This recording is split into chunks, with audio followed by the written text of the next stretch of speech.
Hi and welcome. We're going to take a good look at the ABRSM Grade 3 Scales and Arpeggios. And at the end of this video, I'm going to play through all the requirements at an exam-ready speed. But let's start off by just doing a little bit of thinking first of all. And for the very first scale, I'll go through really steadily and show you ways in which I might go about learning a new scale. So we've got 5 majors to learn, the first of which is A major.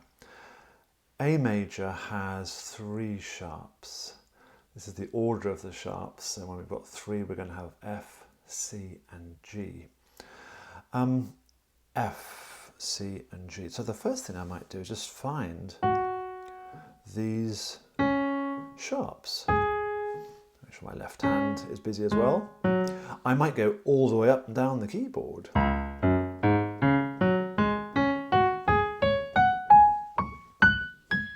Okay, so I've got those in my mind.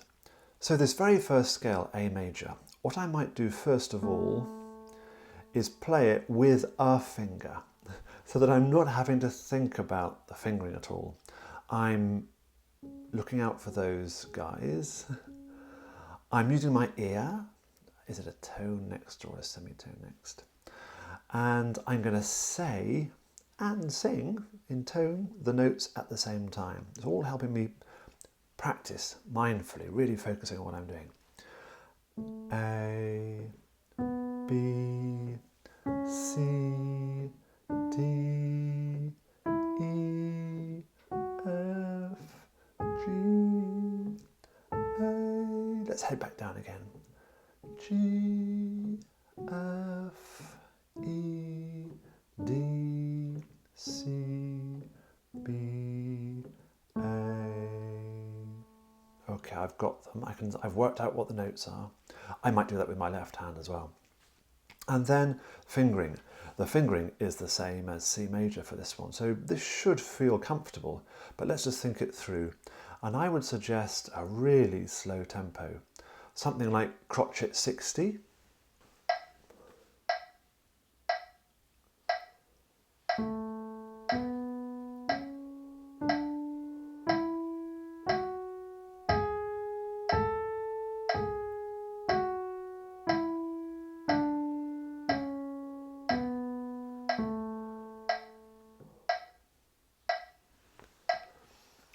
And I'm looking out for the patterns. I know our human minds love patterns. That is the same shape as there. For example, for this particular scale, that's going to really help me. I might do what I started to do there, just find those groups, because of course ultimately I'm going to be doing it over 2 octaves. I'd also go through the left hand in a similar way, and then quite quickly I would get them going together at grade 3 level. So go really steady. Just 1 octave to start with.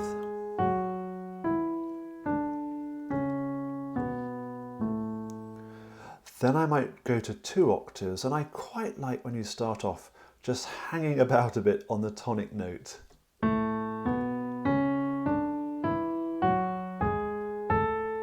This gives you a chance to collect your thoughts. Just pause on that note before you do the 2nd octave. Let's pause at the top as well. Okay. And if I had a penny for every time a student has played the scale brilliantly going up and then made a mistake coming down, it's curious. Coming down is somehow trickier. Probably because we tend always to start going up, don't we? Rather than start going down. I don't know. And then bit by bit increase the tempo. Try different touches. Staccato. Try different rhythms. Try them in groups of 2 notes. And if you've done that, turn it on its head.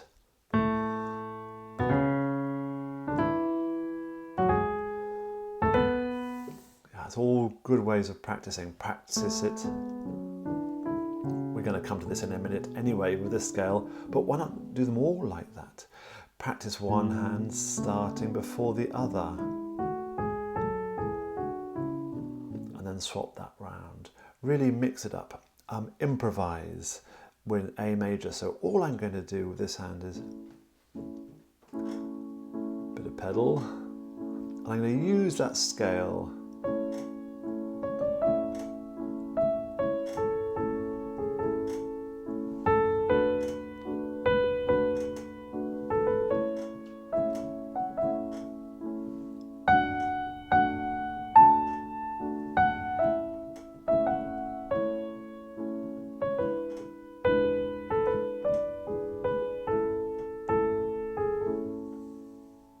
something along those lines, chords like that or something similar. I'll leave that with you.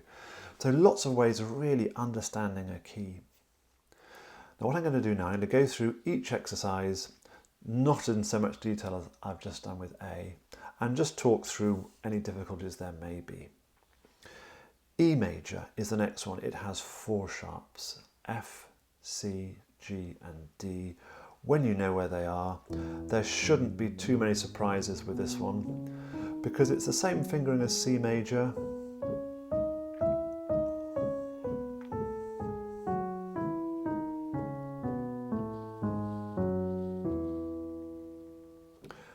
B major has 5 sharps, F, C, G, D, A, F, C, G, D, A, all of them. It's actually really comfortable. Chopin, the very famous Polish-French composer, did quite a lot of piano teaching, especially later in life, and his students very often started with B major, and he liked it because our long fingers play the black keys. It's just such a comfortable scale, and it sets up our hand in this wonderful position automatically, even without thinking about it. C major, if we think about it, it's a bit awkward, isn't it? We've got to curl our fingers in there. Whereas B, fantastic. Just be careful to start with your 4th finger. I'll play it once through while thumbs land together. That's quite nice. Long fingers for the black keys.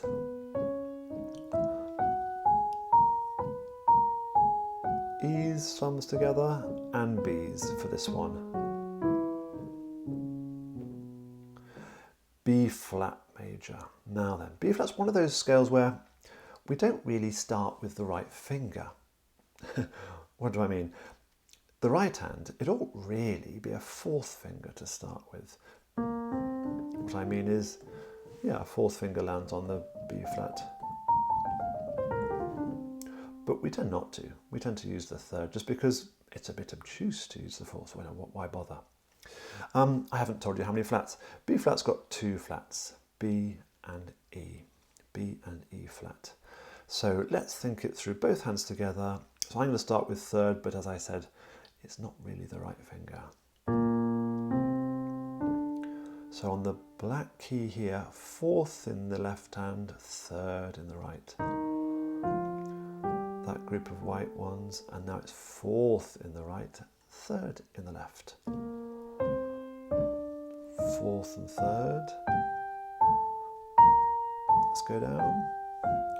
I'm just going nice and slowly and fairly quietly, I must say, so that I can talk to you as I go. And again at the end, it ought to be 4th, but end with 3rds. E flat major will feel very similar. It's got 3 flats, B, E and A. Again, we start the left hand with 3rd. 3rd here as well, and that is the right finger now. You'll see what I mean. 3rds together. 3rds together on our tonic note, on our root note, on our 1st note of the scale.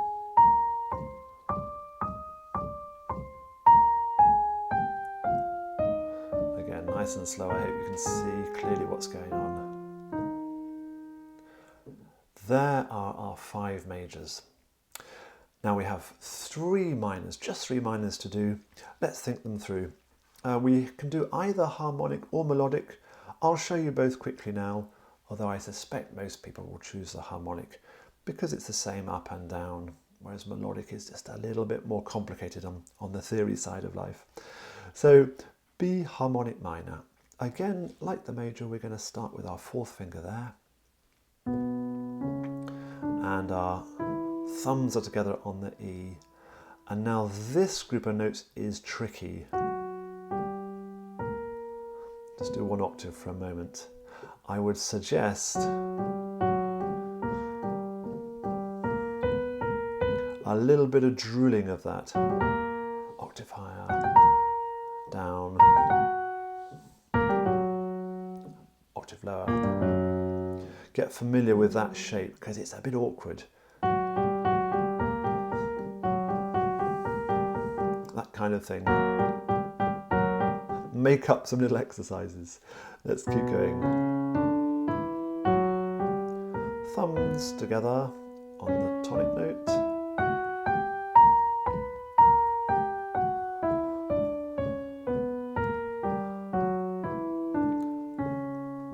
Let me jump straight to the melodic minor. I'm not going to talk about the theory of melodic here, other than to say, going up it's B major with a flattened third. That's very comfortable. And coming down, it's the relative major, which is D major.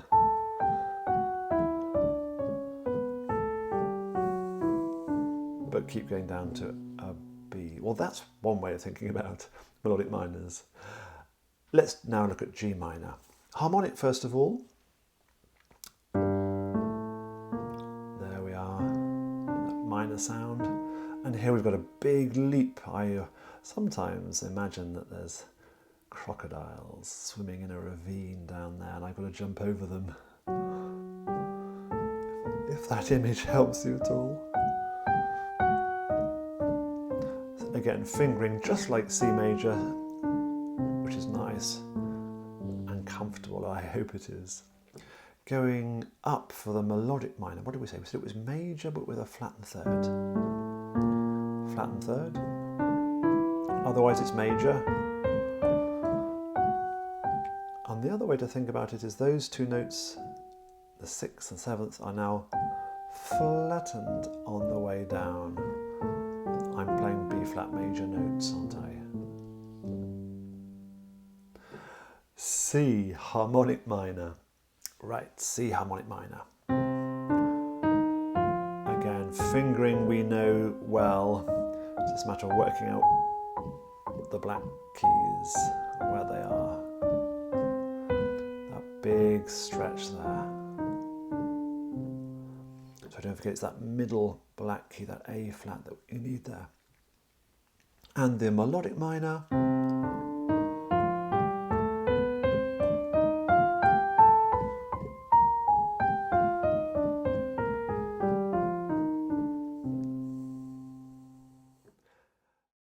That's great. We've gone through the major and the minor scales now. Let's look at the contrary motion. There are only two, both beginning with A, and the difficulty is definitely where to play the black keys because it's not the same in both hands at the same time. Although with a major, notice the third fingers are always playing black keys together.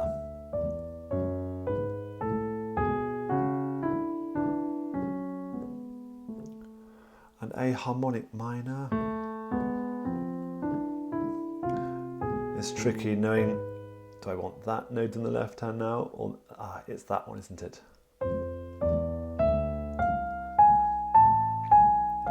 Also the sound, getting the sound in your head is tricky. Chromatic scales. There are two beginning on A flat and C. The theory is the same for both of them.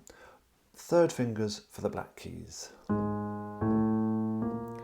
And then whenever you ever have two white notes together, that's going to be our fingering rather than crossing over those fingers. So be careful. 3 and 1, careful here. And I feel a bit like a crab for this bit, walking over the sand. It's easy to get lost with these because they don't have such a strong feeling of key, so watch out for where you're going.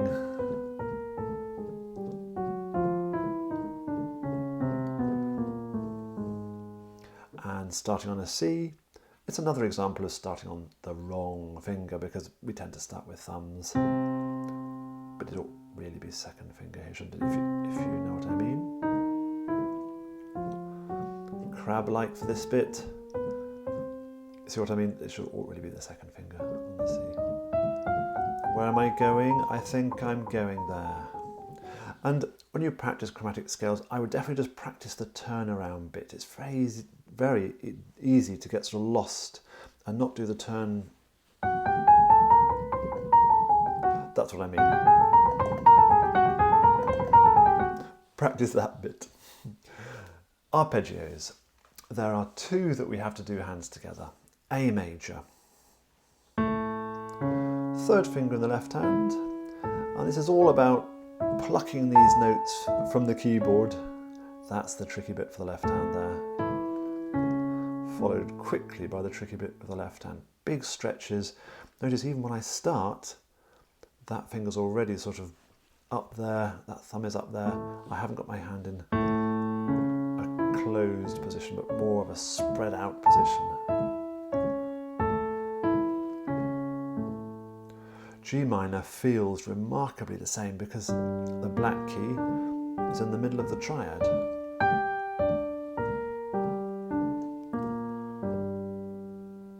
And the remaining arpeggios are handed separately. Let me quickly show you. E major.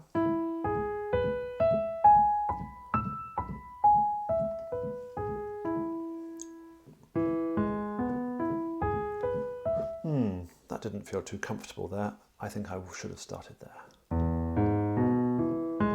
Much better. Although on that point, the examiner wouldn't mark you down if you started there. It's just, it was awkward for me, so don't get too hung up about it. Play them in the register that's comfortable. B major. Again, two black keys. It's very comfortable, B major.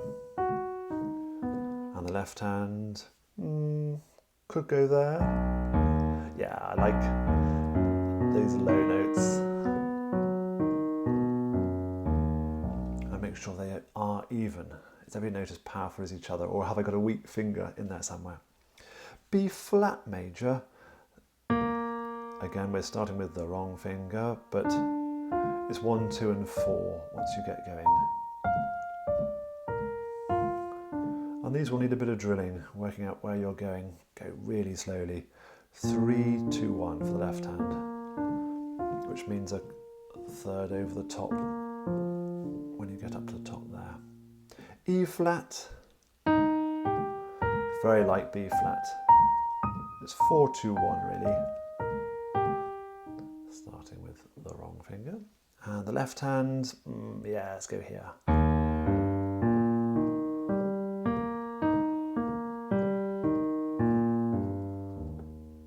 Aim for evenness.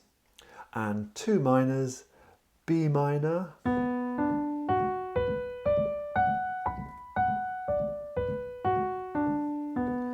And the left hand, I would be tempted to use the 4th finger here, but if the 3rd is more convenient for you, if the 3rd feels right, go with 3rd.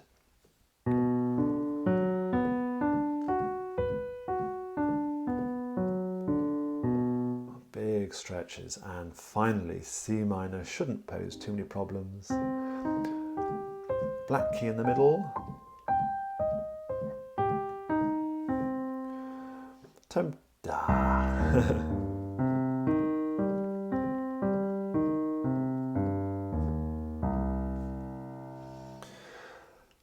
When you're practicing these, there's quite a lot to get through there, aren't there? And I suspect you'll want to write them all down, either in a notebook or on little bits of paper. Are you going to have a I can play pile and a I need more work on pile? Are you going to use your metronome to help you? You're going to start nice and slow and gradually each day you come back, crank up the speed. There's lots of ways of keeping track on it, but it's good fun keeping track of your practice in a way, something like that. and I think you'll find that really helpful, so I recommend that too. Now, to finish off, let me play through all the scales at an exam-ready speed.